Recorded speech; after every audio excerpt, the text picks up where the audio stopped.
All right, so it's a bit late, but here it is. For your test tomorrow, some basic things you gotta know. First off is what is a natural resource. A natural resource is anything that we can use found in nature. Natural resource, nature. So there's your hint. Um, of your natural resources we use, there are some that are non-renewable, and there are some that are renewable. For your non-renewables, we're talking about coal, oil, and natural gas, and nuclear reaction. Nuclear reaction, or sometimes called nuclear fission, is a non-renewable because the uranium rods that we use inside these power plants takes thousands of to millions of years to be replenished and to be reused in nature. Oil, coal, which is dug from the earth, both of them are natural gas. Um, all come from the earth as well, and they take millions of years to be made because they are literally made from fossils, which, if you learn from our field trip, can be thousands to millions of years old. Okay, so a fossil fuel is formed from the slow decay of millions of organisms.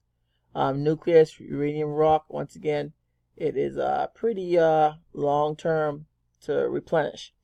The main reason why we use these things is that they are cheaper than renewable. That's the main thing there. Is oil, coal, and natural gas all have a relative cheap or inexpensive cost to get.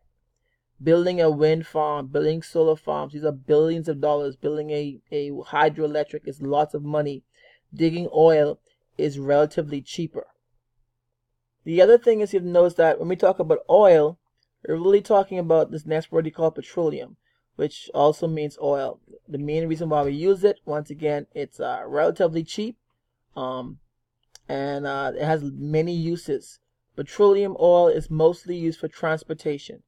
No one really wants to burn oil in power plants. That cost can be pretty high. The main disadvantage with petroleum or oil is that, one, it's non-renewable. It takes the earth too long to remake it back. Other main one is air pollution or emissions. They do release high levels of carbon dioxide. You have a lot of water pollution. And a lot of people don't want people digging for oil in the ocean or even in their backyard, primarily because where you dig for oil, there can be oil spills, which can be really bad for the environment. So this one is natural gas. Natural gas is literally a gas. Like any other fossil fuel, it does release carbon dioxide when burned. The main advantage of it is that it's relatively low in cost, and if you're comparing it to coal or to oil, it does have less air pollution. It's not good, but it's a lot better than its counterparts. Coal, which we use primarily for power and powering our power stations, electricity, is relatively cheap in compared to the other fossil fuels. The bad part about it is that it's really bad for the environment.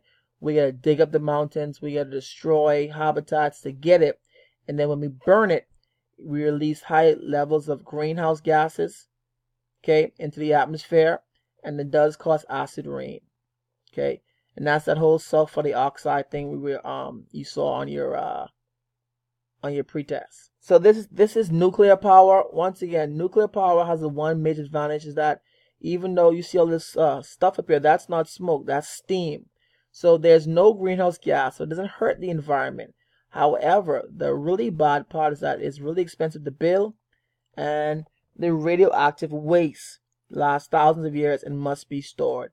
Also, if there is a nuclear meltdown and one of these power plants go bad, they go really bad, and that's a bit scary.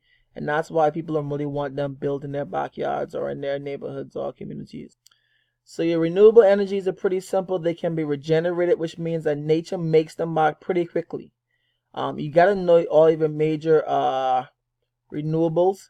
So we have wind power, wind turbines, can be expensive, really bad for birds, sort of loud, and they do take up a lot of space.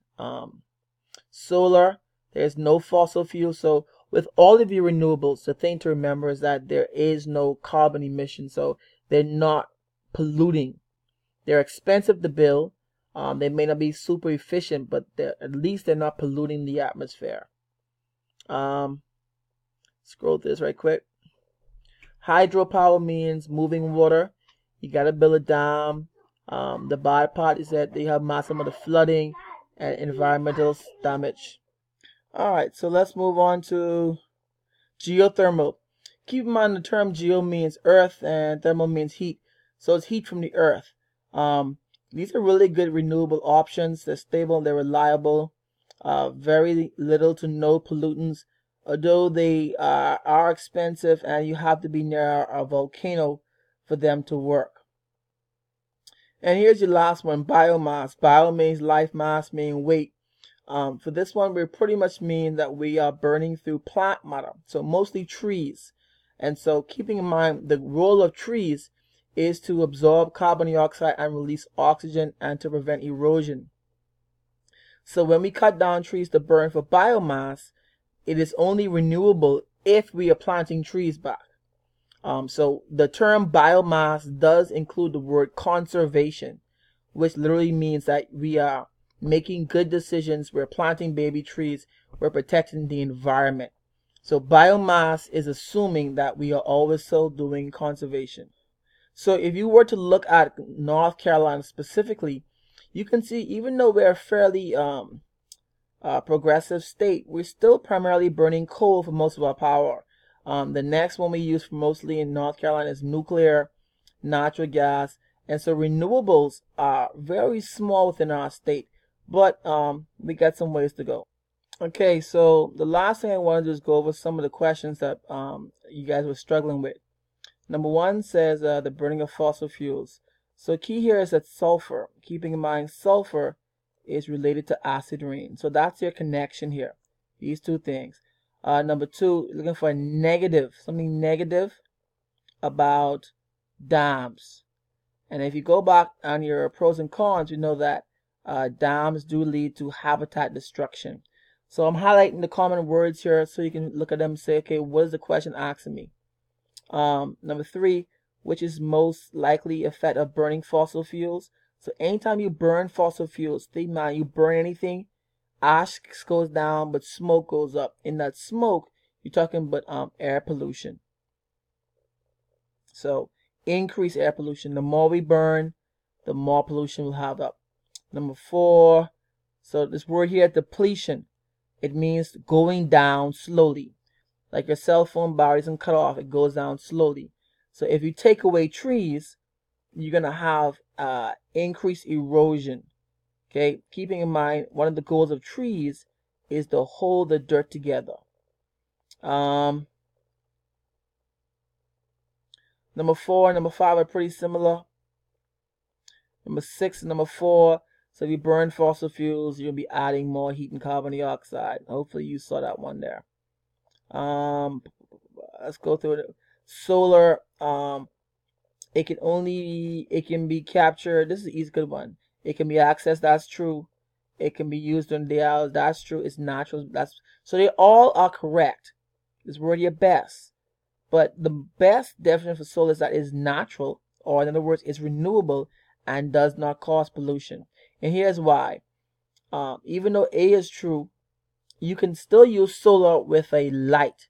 So if in our class when we did our little hands-on lab, you notice when you put the solar panels under the lamp, it's still red. So it will take heat from anywhere, whether it's the sun or somewhere else.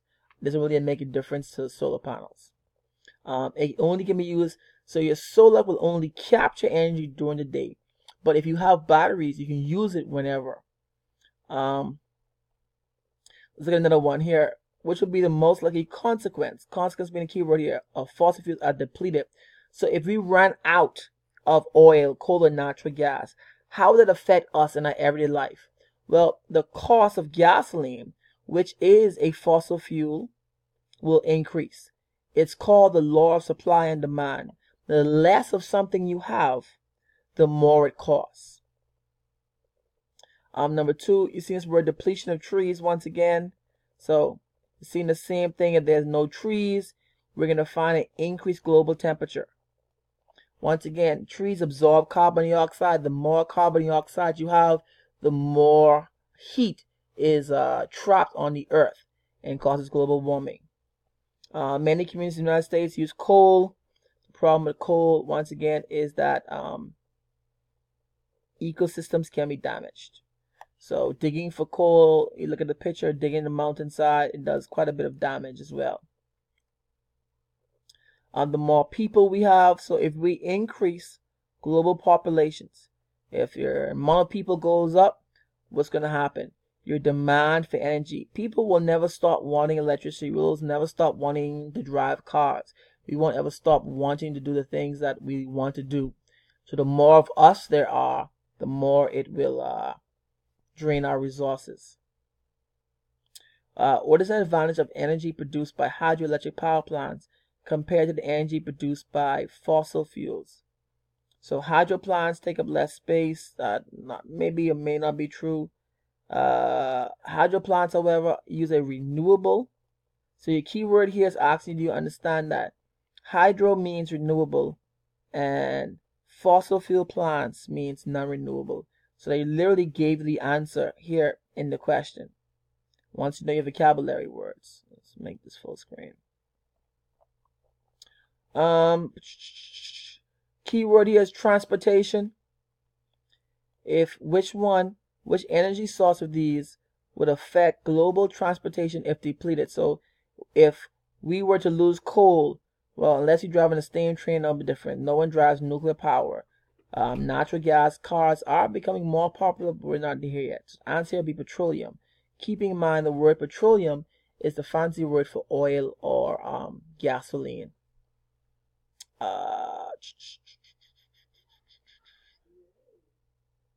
Alright, so let's finish up. So here we have another question. If ash pond from a coal-fired power plant leaks into local creek, keyword here is coal. So anywhere where there's coal, you're talking about the high area for pollution. So if this coal leaks into a creek, you'll find that plant animals may die out. Okay, so once again, if you put high levels of pollutants in any ecosystem or environment, you're going to have some bad effects. Which will be the most likely result if an oil rig in the Gulf of Mexico? Oil rigs are these big oil platforms where they dig. If you remember earlier in the about a week ago, I showed you a video where the oil was leaking out and the effect it had on the environment and what's not. So if the oil is leaking out, what would happen? Well, you'd have permanent or damage to your ecosystems. So A. So we're building a dam for hydroelectric. Hydro meaning water. If you build a big wall in the ocean, in a river, you may find flooding. So because you're storing water. 6 and 7 are pretty easy. Number 7. Why is it important to limit use of fossil fuels such as coal and natural gas? By now, you should be picking out, hey, fossil fuels can be replenished only after 1,000 years. That's your direct vocabulary. So look out for these things. Move down to which is a disadvantage of relying on solar. So once again, solar can only be captured during the daytime, but it can be used anytime. So you got to know your pros and cons.